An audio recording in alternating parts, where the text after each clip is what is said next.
Армысыздар көпшілік, қайырлы таң. Бүгін қасиетті жұма күні, 2020 жылдың 7 ақпаны. Бүгін түстен кейінгі сағат 3-те Алматы қалалық сотта Салтанат Құсманқызының соты өтпекші.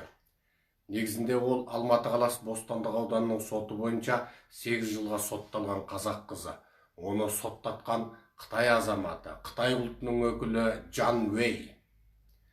Салтанат Құсманқызының сотына келіп демеуші болыңыздар, қолдаушы болыңыздар, сотқа қатысыңыздар.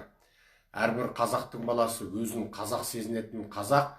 Біріншісі, Салтанат Құсманқызының басындағы ауыр жағдайға жалбарынып, Құдайдан оның басындағы ауыр сынақты жеңілдетсін деп, бүгінгі қасиетті жұмада Құдайға жалбарынсын. Бұл бір.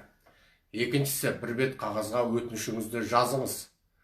Мешіттегі имамдарға беріңіз. Салтанат Құсманқызының басындағы ауыр сынақты жеңілдету туралы Аллах тағалаға дұға жасаңызшы, жалбарынайықшы, жамағатпен дұға жасайық деп жазып, мешіттің имамдарына беріп жіберіңіз. Мешітке келіп, кез келген мұсылманнан осы өтініш хатыңызды берсеңіз, олар оны имамға жеткізеді. Бұл екі. Үшіншісі, өзіңіз сол жұма намазынан кейін, егер Алматы қаласында не Алматының маңында болсаңыз, өзіңіз тіке келіп Алматы қалалық сотқа, яғни Қазыбек би 66-ға келіп, осы қалалық сотқа келіп Салтанаттың сотына қатысыңыз. Аққа жақ болыңыз, қараға қарсы болыңыз.